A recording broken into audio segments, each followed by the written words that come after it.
Hi everyone, hope you're having a good day.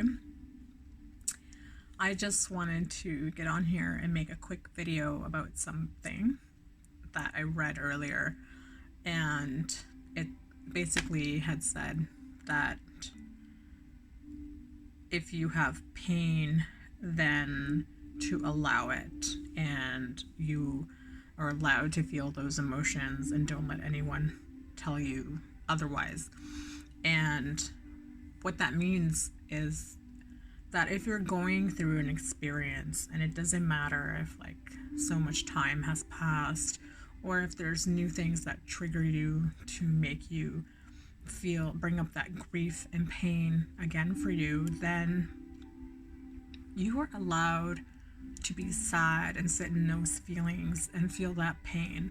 And it is through allowing that pain and to allow yourself to feel that pain where the healing happens. When we try to stuff it down or just to like let it go without experiencing it, we don't actually heal from it. And I know that there's like so many different spiritual bypassing like accounts that talk about like just let everything go and just like release everything and let it go. And absolutely, it's really good to let go of things that no longer serve you. But when you're feeling grief, it's a very different thing. And if you're feeling grief, then that means that there is a part of you that is truly wounded and it's been affected very, very much so. And it's coming up and it's oozing that wound, and there's a lot of pain and hurt there. And there's a difference between wallowing in something and sitting with it. When we sit with something, you're aware and you're conscious of your pain. And the other thing that you're doing when you're having this pain is you're self-soothing.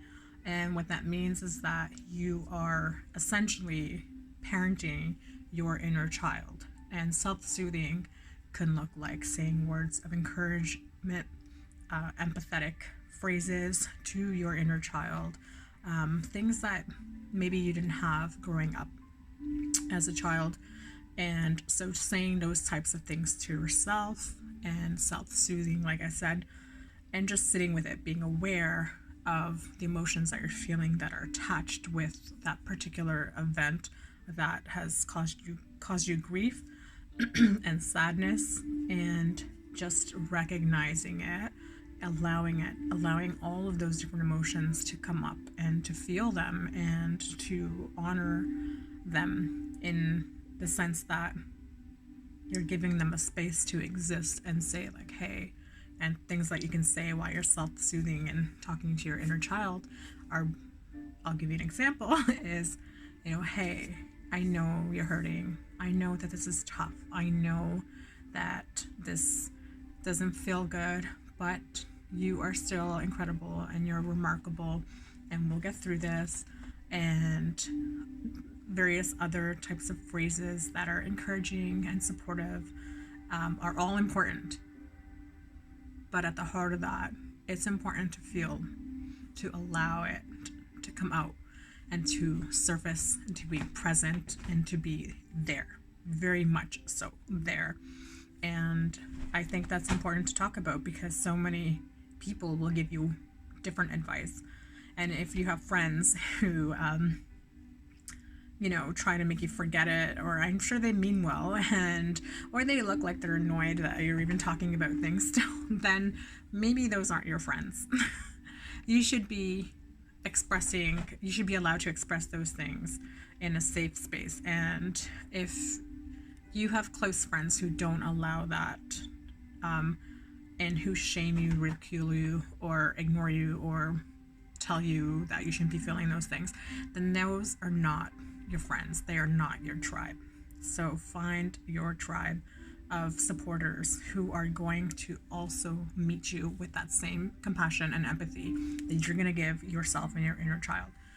So to recap, if you're feeling grief or sadness about something and and you're really hurting and it's really sucking big time, don't try to drink it away, you know, fuck it away, smoke it away, binge it away with food or television, or distract yourself. Don't try to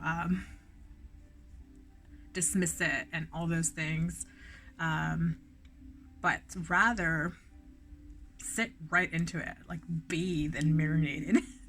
Allow it to come up. You have to feel those things if you really want to heal from it. If you really want to move on and move past this, then you're gonna have to sit there and feel it.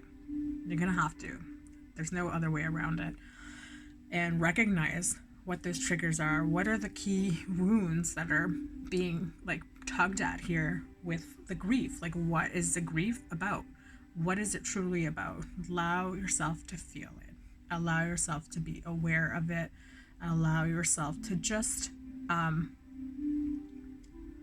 observe what's happening. And it's in that awareness that we can, see things more clearly. And like I said, we're going to self-soothe our inner child by using these phrases to talk to our inner child in a way that is compassionate and empathetic and kind and loving and supportive. So those are things that we can do when we are in grief to ourselves, and to not dismiss it, and to not use negative self-talk, and to not be in shame, to not live in any of those types of feelings, because there's nothing that is remotely negative or shameful or ridiculous about you feeling what you're feeling right now. You're feeling that for a reason, and it's a very valid reason for you. And I'm telling you that, and I don't care if someone else is telling you otherwise, because it doesn't matter what they're saying, because they're wrong. Your feelings are valid, and if you're feeling sad about something, there's a reason for that. So let yourself feel sad. Give yourself space to feel grief. Let yourself feel that grief, and be very tender and compassionate to yourself during that time. Take all the time that you need. Do lots of self-care things during that time. If you need to isolate for a bit, be very selective with who you let in your space during that time we're experiencing all that heaviness, because you're in a very fragile state, and so you don't want the wrong people around you during that time, because they can just make things so much worse for you, and you don't really want to go there when you're already hurting so much. So a word of advice: just be incredibly selective with who you let in your space when you're going through that. I hope this video helped you. Click like and subscribe if you can, please. I'd really appreciate it. Have a beautiful day. Be good to yourself, okay? Because you are so deserving of it, I promise you. Anyways, take care. Bye.